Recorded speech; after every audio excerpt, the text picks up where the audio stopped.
세상에 떠도는 기묘한 괴담들. 첫 번째 이야기. 경기도 성남의 어느 무당집에서 실제로 겪었던 실화 괴담. 귀신하면 보통 여자 귀신을 떠올리지만 남자 귀신도 존재합니다. 태어나서 처음이자 마지막으로 귀신을 본 경험이 있는데 그 귀신은 남자였죠. 예전에 제가 살던 동네가 재개발되기 전 뒷산에 숲풀이 우거져 있었고 구석진 곳에 무당집이 하나 있었습니다. 그 근처의 시골에서 이사온 친척 누나가 살고 있었기에 자주 놀러갔습니다. 하루는 저녁에 집에 돌아가려던 중 내리막길을 땅만 보며 내려가다가 뭔가 이상한 느낌이 들어서 앞을 쳐다봤습니다. 그러자 보라색 양복을 입은 남자가 무당집을 쳐다보고 있었습니다. 그 남자는 제 쪽으로 고개를 돌렸고 시익 웃으며 미소를 지었습니다. 순간 귀신이라는 걸 알았습니다. 왜냐면 다리가 없었기 때문입니다.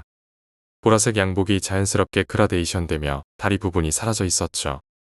그 미소는 잊을 수 없습니다. 그 남자 귀신을 중심으로 약 2m 내외의 반경 안에서는 시간이 느리게 흐르는 것 같았습니다. 바람은 불고 신문지와 같은 것들이 날렸지만 그 귀신의 2m 반경 안에서는 모든 것이 느리게 움직였습니다.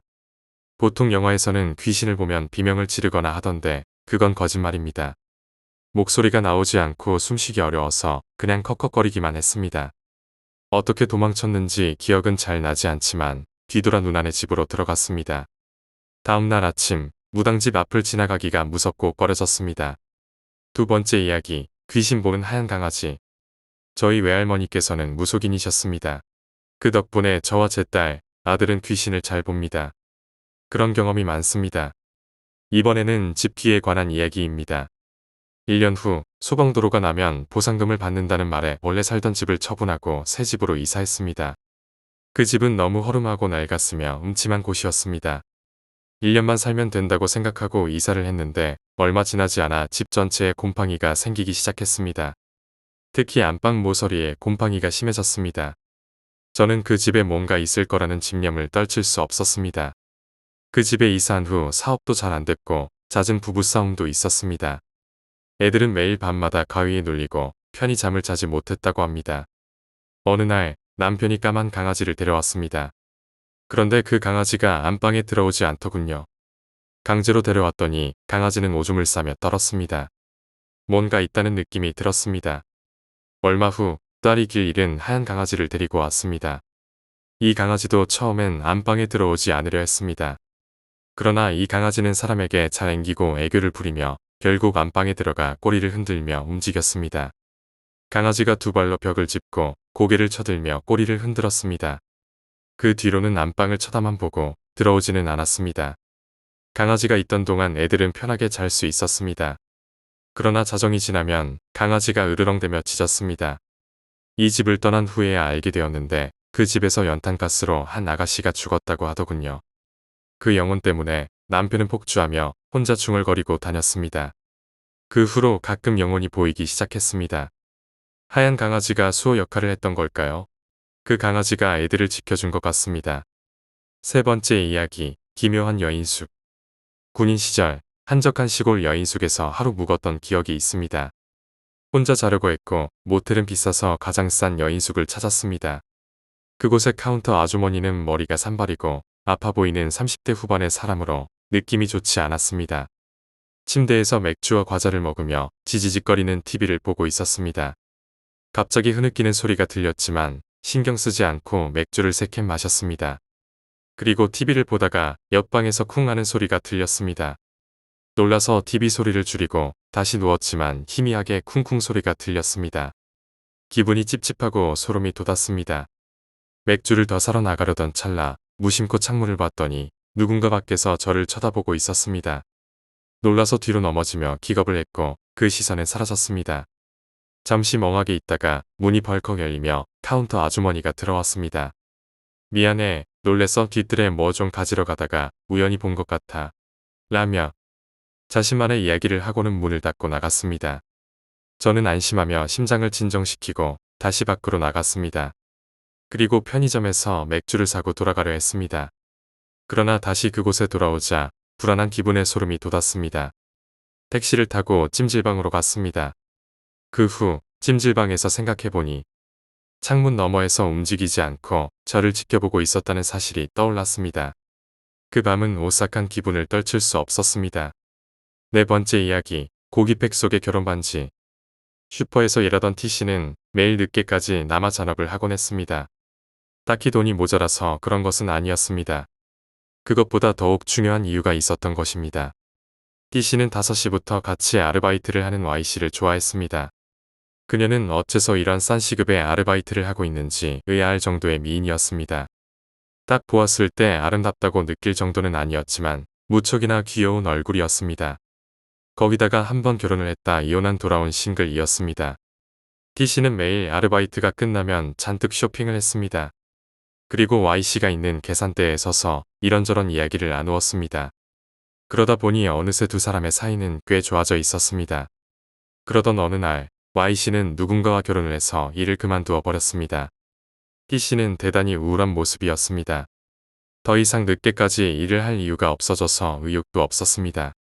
그리고 T씨가 일을 그만둘 마음을 먹은 바로 그날, Y씨가 언제나 서 있던 계산대에는 웬 남자 점원이 있었습니다. 눈에 어렴풋이 핏발이 서고 광대뼈가 툭 튀어나온 사람이었습니다. 보통 계산 직원의 얼굴 따위는 잘 보지 않지만 그 기분 나쁜 얼굴에 압도당해 T씨는 무심코 눈을 돌렸습니다. T씨가 산 다진 고기팩을 보면서 그 남자는 누렇게 색이 변한 이를 내밀고 웃었습니다. 당신이 Y씨를 좋아했던 걸 알고 있습니다. 이게 답례가 될 것 같네요. 다진 고기팩 속에는 작은 반지가 빛나고 있었습니다. 5번째 이야기, 북한 굶주림의 공포. 나는 북한에서 살 때 비교적 고지식한 사람이었습니다. 고지식하다는 말을 조금 다르게 표현하면 어리숙하다는 뜻입니다. 북한 정권은 당원들과 근로자들에게 고지식은 미덕이라는 교육을 많이 했습니다. 장군님의 정책을 조금이라도 의심하지 말아야 한다. 이 말을 나는 당회회 때 많이 들었고 또 그렇게 살았습니다. 북한의 영화나 선전물에도 고지식은 당원의 미덕이라는 이야기가 많이 나옵니다. 나는 순수하고 고지식한 당원이었습니다. 묻지도 따지지도 말고 충성하는 것이 당원의 본분이자 삶의 전부라고 생각했습니다. 그렇게 해야만 인생을 무난하게 살아갈 수 있는 곳이 북한 사회였습니다. 나 역시 무난하게 살려면 정권의 말을 잘 들어야 한다는 생각을 항상 잊지 않고 살았습니다. 하지만 그렇게 살다가 나는 가족을 잃었습니다. 다른 많은 사람들처럼 나도 시키면 시키는 대로 살았고 습관이 되었습니다. 집을 떠나 산판의 벌목장과 발전소 건설장, 그리고 국가에서 진행하는 대상 건설장을 비롯한 열악하고 힘겨운 곳에 수없이 동원되었습니다. 대체로 사람들은 그런 곳에 가기 싫어 구실을 대고 발뺌을 하지만 나는 그렇게 하지 못했습니다. 한마디로 나는 바보였습니다. 나는 아내가 죽었을 때에도 집에 없었습니다. 평양과 남포 고속도로의 건설에 동원되어 있었기 때문입니다. 아내는 굶어 죽었습니다. 혼자 세 자식을 키우면서 고생하다가 말이죠. 아내가 죽었다는 연락을 받고 집에 돌아온 나는 아내의 시신 앞에서 울지도 못했습니다. 나는 그때 북한 정권이 주민들에게 늘상 설교하는 충성과 고지식함을 그대로 믿고 받아들이는 것이 얼마나 어리석은가 하는 것을 통절히 깨달았습니다. 억울하게 저 세상으로 간 아내에게 너무 죄스러웠습니다. 아내가 죽은 후 나는 홀로 세 자식을 키우며 살아야 했습니다. 아내는 12살과 9살, 그리고 7살이 된 세 자식들을 남겨놓고 죽었습니다. 7살인 막내는 딸아이였습니다. 그때는 사방에서 사람들이 무리로 굶어 죽던 1996년이었습니다. 나는 홀로 세 자식을 키우며 아내가 얼마나 고생했는지 잘 알 수 있었습니다. 나는 아이들에게 하루 세 끼를 굶기지 않게 먹이기 위해 못해본 일도 못해본 짓도 없었습니다.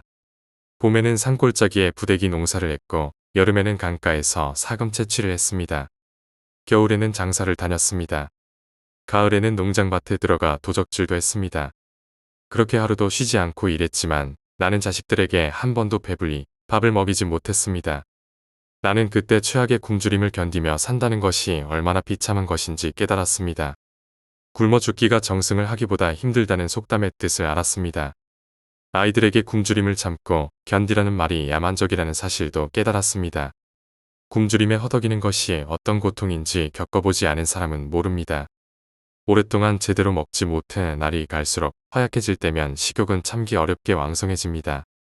특히 아이들이 그 강렬해진 식욕을 억제하며 굶주린다는 것은 참기 어려운 고통이라고밖에 말할 수 없습니다. 정승도 3일을 굶으면 도적질을 한다는 말이 그래서 생겨난 것 같습니다. 나는 아침에 일하러 가면 항상 저녁 늦게야 돌아오곤 했습니다. 옥수수나 기타 먹거리를 구하러 부근의 농촌에 장사를 갈 때면 며칠씩 집에 오지 못하기도 했습니다. 그럴 때면 어린 세 자식들은 어른 없는 집에서 무서운 밤을 보냈습니다. 나는 아침에 일하러 갈 때면 항상 어린 세 자식들의 점심밥을 따로따로 공기에 담아 두곤 했습니다. 멀리 갈 때에는 저녁밥까지 공기에 담아 찬장 안에 놔두곤 했습니다.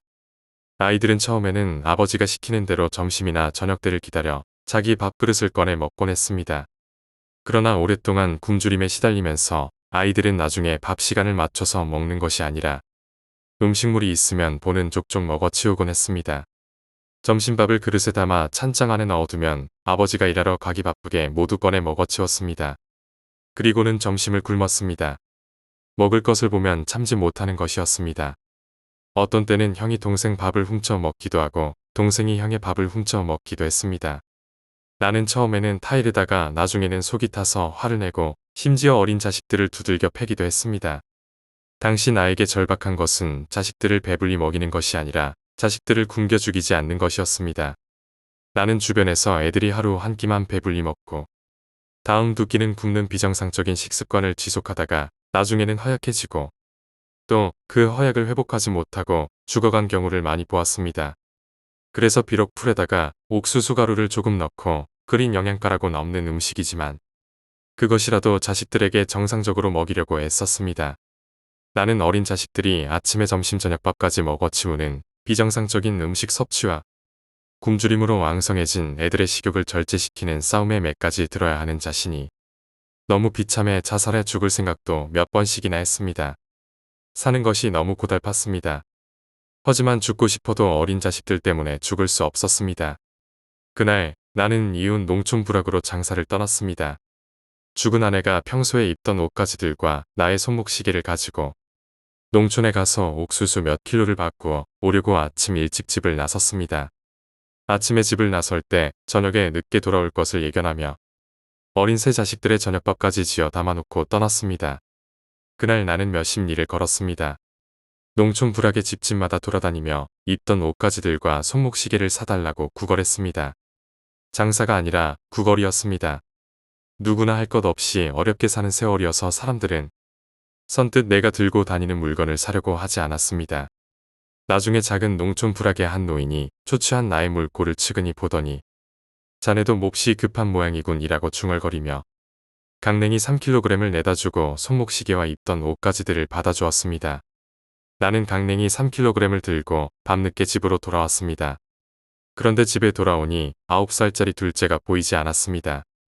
내가 오길 기다린 듯 막내딸애가 울먹이며 말했습니다.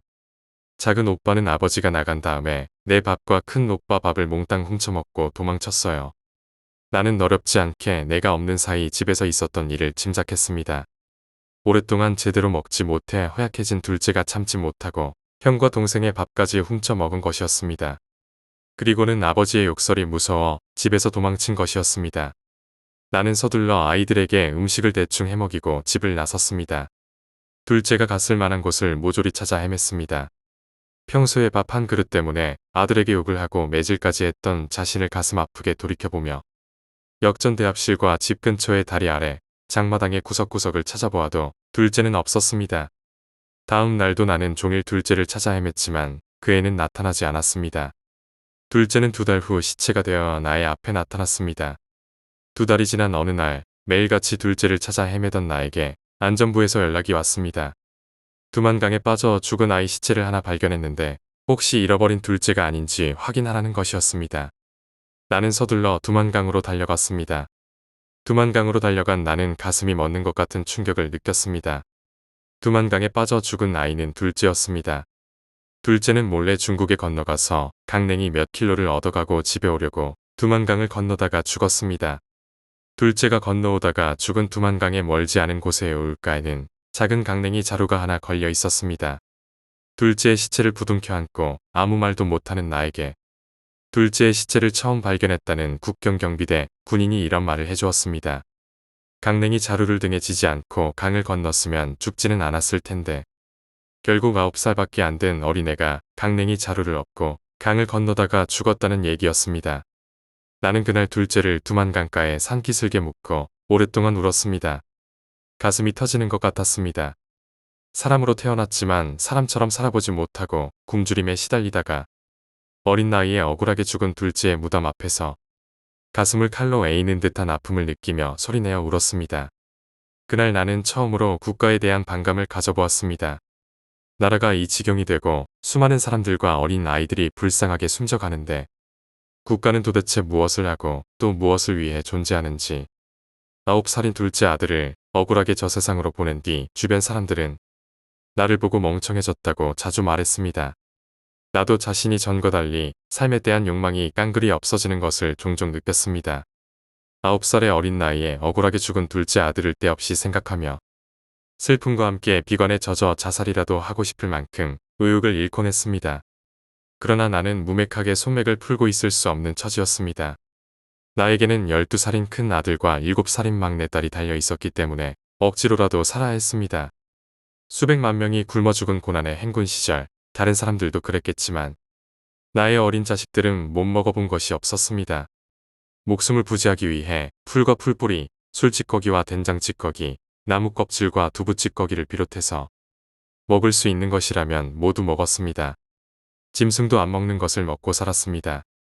옥수수가 생기면 약처럼 풀에 조금씩 섞어 끓여 먹었습니다. 그때 절감한 것인데 아이들이 굶주림과 영양실조에 시들어가는 것은 눈뜨고 보지 못할 정도로 애처롭고 가슴이 아픕니다. 북한에는 흉년에 아이 뱉어져 죽는다는 속담이 있습니다. 그 속담의 뜻은 옛날부터 아무리 기근이 들어도 아이들만은 배부르게 먹여 살렸다는 말이라고 생각합니다. 그런데 고난의 행군 시기에 북한에서는 수많은 어린이들이 굶어 죽고 영양실조에 시들어가도 나라의 지배계층들은 체제 옹호만을 매일 외쳐대며 자기 배 채우기에만 급급했습니다. 다른 많은 사람들처럼 나도 그때 나라와 체제가 도대체 무엇을 위해 필요한 것인가 하는 생각도 해보았고 김정일의 정치는 철두철미 반인민족 통치라는 것도 깨달았습니다. 내가 어린 둘째 아들을 억울하게 땅에 묻은 지 1년이 지난 1997년 8월이었습니다. 그날 나는 아침부터 파출소에 불려갔습니다. 사는 것이 너무 어려워 직장에 몇 달 나가지 않았는데 당시 직장에 나가 일해도 식량 배급은 전혀 없었습니다. 그것 때문에 나를 노동 단련대에 보내겠다는 것이었습니다. 한국의 80년대 삼천교육대와 같은 곳에 보내겠다는 것이었습니다. 잔인한 세상이었습니다. 힘없는 사람들은 하소연 한마디 못하고 죽어야 하는 세상이었습니다. 그날 파출소에 불려갔다가 우울한 기분으로 집에 돌아왔는데 집에서는 13살이 된 큰 아들애가 뺨에 퍼렇게 멍이 들어 방 안에 누워 있었습니다. 나는 누워있는 아들애를 일으켜 앉혀놓고 얼굴에 왜 퍼렇게 멍이 들었냐고 따져 물었습니다. 아들애는 울음을 터뜨렸습니다. 울먹이며 자기가 뒷집의 텃밭에서 몰래 강냉이 2이삭을 따가지고 나오다가 주인에게 붙들려 매를 맞은 사실을 이야기했습니다. 그래, 뭘로 때렸냐? 울컥 화가 나는 나의 물음에 아들애는 우물우물 대답했습니다. 처음에는 몽둥이로 때리고 다음에는 주먹으로 때렸어요. 그때 나는 속이 터지는 것 같은 원통함과 가슴이 미어지는 것 같은 비애를 느꼈습니다. 얼마나 배가 고팠으면, 얼마나 먹고 싶었으면 큰 아들애는 마음이 착했습니다. 영양실조에 걸려 시들어가는 막내 동생에게 자기 밥을 더 주고는 허기진 배를 끌어안고 종일 방 안에 누워있곤 하던 애였습니다. 나는 눈물을 보이기 싫어 아들애를 꽉 부둥켜 안고 터져나오는 울음을 삼켰습니다. 세상이 정말 무섭게 변해간다는 것을 절감했습니다. 강냉이 2이삭이 뭐길래. 뒷집 주인도 전에는 맛있는 음식이 생기면 이웃들과 나누어 먹곤 하던 마음씨 좋은 사람이었습니다. 그러나 전대미문의 굶주림은 사람들을 잔인하고 악착 같은 냉혈 동물로 만들어 놓고 있었습니다. 사람들이 흔히 말하는 것처럼 악착한 승냥이 같은 기질을 가져야 살아남는 세월이 된 것이었습니다. 6번째 이야기, 첩. 제 친구가 겪은 이야기입니다. 제가 고등학생 때였으니까 벌써 20년 전이네요. 당시 친구가 며칠 동안 학교에 나오지 않았는데 이유인즉슨 집안에 큰 일이 생겼고 그 일 때문이라고 했습니다.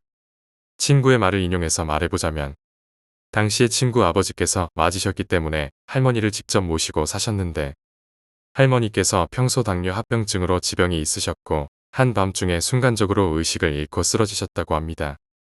다급히 친구 가족은 응급실로 할머니를 모셨고 병원 응급실에선 일단 가족은 밖으로 내보내고 당장 수술 준비를 해야 한다며 서둘렀다고 합니다. 그리고 몇 시간에 걸친 대수술 후 일단 담당 의사는 가족들에게 마음의 준비를 하라며 손을 쓸 수 있는 데까지 다 써봤으나 시간이 별로 없어 오늘이 고비라며 상당히 비관적인 이야기를 했답니다. 친구 아버지를 비롯한 온 가족은 그 자리에서 오열했고 심지어 의사는 더 경황이 없어지기 전에 장례 준비까지 하라며 가족들을 안정시켰다고 하네요. 어쨌건 수술을 집도한 집도애가 그렇게 포기 의사를 밝힐 정도로 상황이 심각해 결국 하는 수 없이 병원 영안실에서 장례 준비를 하기 위해 지방에 사시던 친척분들에게까지 연락해 모두 모이시게 한 후 진짜 시신에게 입혀드리는 수혜까지 장만하고 상조회사에 연락해 보내드릴 준비를 했다고 합니다. 일단 수술이 끝나신 후 할머니는 중환자실로 옮겨지셨고 장례 준비를 마쳤지만 호흡기에 의존하신 채 가느다란 숨이 남아 이어가고 계셨기 때문에 가족들 입장에서도 섣불리 장례를 치를 수는 없었다네요. 할머니께서는 심장 박동과 호흡을 이어가고 계셨기 때문에 맞이이신 친구 아버지의 의견에 따라 일단 며칠간만은 더 경과를 지켜보기로 하셨답니다. 그렇게 한 이틀 정도가 지나고 가족들이 돌아가며 간호 겸 할머니의 상태를 체크하던 와중에 숙모께서 할머니 간호를 하며 잠깐 잠이 드셨는데 정말 이게 진짜 꿈인지 현실인지 분간이 되지 않으실 정도로 또렷한 꿈을 꾸셨다고 합니다. 웬 색동 저고리를 차려입고 쪽진 머리를 하고 있는 눈이 가늘게 찢어진 젊은 여자가 할머니가 입원 중인 병실 앞으로 당당하게 걸어 들어오더니 이 할머니 안 죽었어. 빨리 지금 가서 흰 소금 한 대랑 붉은 콩 한 대를 구해서 할머니 얼굴에 대고 세게 내려쳐. 이렇게 말하며 사라졌다고 합니다. 그러고는 꿈이 깨셨다는데 꿈 내용도 내용이거니와 꺼림칙해서 다음날 바로 가족들이 다 모인 자리에서 이야기를 하셨답니다. 가족분들 중 기독교 신자이신 친구의 고모님과 몇몇 가족분들은 말도 안 되는 꿈 이야기일 뿐이라며 반대하셨지만 모시고 사신 입장에서 당신이 할 수 있는 한 지푸라기라도 잡는 심정이 강하셨던 친구 아버지께선 혹시 아느냐? 정말 재수씨 꿈이 맞다면 어차피 돌아가실 분이시라면 한번 해보자고 하셨답니다. 일단 현대의학으로도 죽음을 예고했고 돌아가실 분의 면전에 그런 짓을 한다는 것 때문에 망설이신 가족도 계셨지만 결국 모시고 사셨고 할머니를 제외한 가장 큰 집안의 어른이신 친구 아버지 의견에 따르기로 하셨고 친구 아버지와 꿈을 직접 꾸신 친구의 숙모 외에 친구 아버지의 살아계신 당숙 어른 한 분만을 대동한 채 숙모님의 꿈 내용대로 늦은 밤 조용하게 의식이라고 해야 하나. 아무튼 그 쪽진 머리의 여자가 시키는 대로 해보셨답니다. 그러고 약 이틀 정도가 더 지나고 간간히 조금씩 반응을 하긴 하셨지만 할머니께서는 여전히 의식이 없으셨죠. 가족들 중에서도 이상한 꿈 때문에 고인이 되실 분께 무례를 범했다며 책임을 묻는 목소리가 나왔다네요. 그렇게 친구 아버지께서도 괜한 죄책감에 괴로워하셨는데 정확히 그 일을 치르고 3일 정도가 지나서 할머니의 심장 박동수가 정상 수치를 유지하시더니 거짓말처럼 눈을 뜨고 사람을 알아보기 시작하더니 급기야 말씀을 나눌 수 있을 정도까지 되셨답니다. 그런데 문제는 할머니께서 눈을 뜨시자마자 힘겨운 목소리로 무언가를 찾으시듯이 두리번거리시며 2년 어딨어? 2주길년 어디 갔어? 라고 말씀하셨답니다. 나중에 할머니께서 완전히 회복을 하시고 들려주셨던 이야기는 충격적이었다고 합니다. 돌아가신 친구의 할아버지는 젊은 시절부터 조금은 방탕한 생활을 많이 하셨는데 결국은 그로 인해 외부에서 흔히 말하는 첩까지 두셨다고 합니다. 그러니까 좀 순화해서 표현하자면 친구의 작은 할머니 정도 되시겠네요. 그 작은 할머니께서 평소 눈치도 없고 조강지처이신 할머니께 민폐를 많이 끼치셨는데 그로 인해 두 분의 사이가 너무나도 좋지 않으셨다고 합니다. 친구의 할아버지께서 비교적 젊은 나이에 돌아가셨습니다. 돌아가시기 전까지 한 집에서 어떻게 같이 공존하셨을까 싶을 정도로 앙숙지간이셨는데 결국 할아버지가 돌아가시고 슬아의 자녀가 없으셨던 작은 할머니는 첩이라는 오명을 평생 뒤집어 쓴 채 집은 물론 동네에서도 쫓겨나듯 떠나셔야 했고 그 뒤로 친구 아버지 및 할머니의 자식들이 장성하실 때까지 연락이 없으셨는데 그 작은 할머니께서 어느 날 밤 할머니의 꿈에 나타나셨고 형님 때문에 내가 이렇게 됐어. 내가 억울해서 그냥은 못 가니까 같이 갑시다.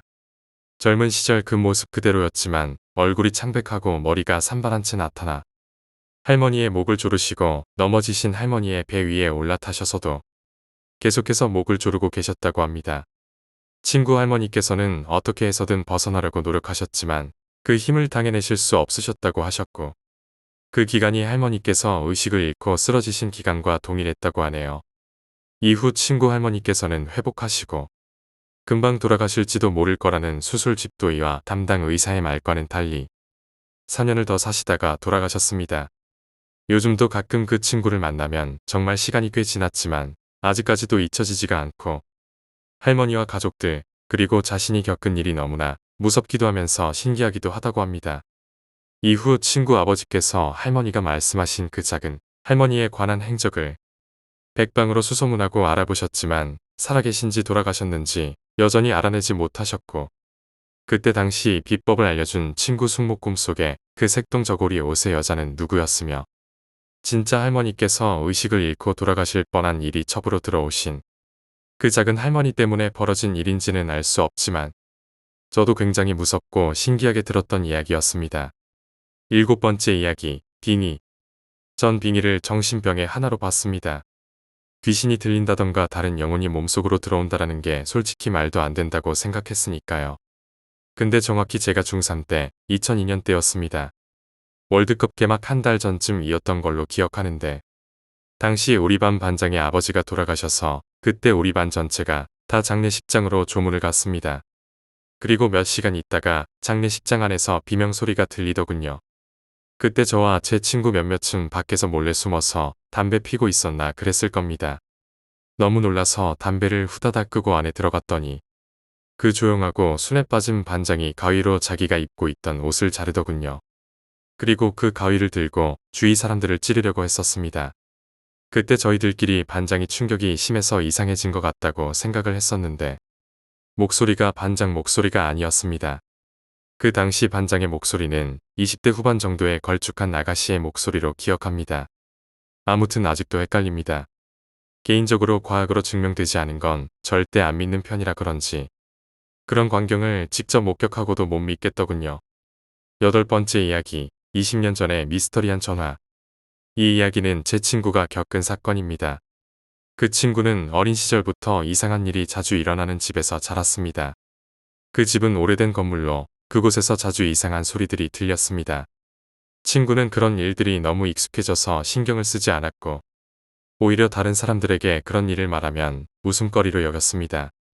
하지만 어느 날 친구는 집에서 전화를 받았습니다. 그 전화는 낯선 번호에서 걸려왔고 전화를 받은 순간 친구는 이상한 기운을 느꼈습니다. 전화를 받은 목소리는 너무나도 차가운 톤이었고 자신이 누구인지도 말하지 않았습니다. 그저 너의 집에 올 거야라는 말을 반복하며 전화를 끊었습니다. 친구는 그 말을 듣고 불안해졌지만 그 전화가 단순한 장난 전화일 거라고 생각하며 대수롭지 않게 여겼습니다. 하지만 그날 밤 친구는 다시 전화를 받았습니다. 이번에는 더 이상한 점이 있었습니다.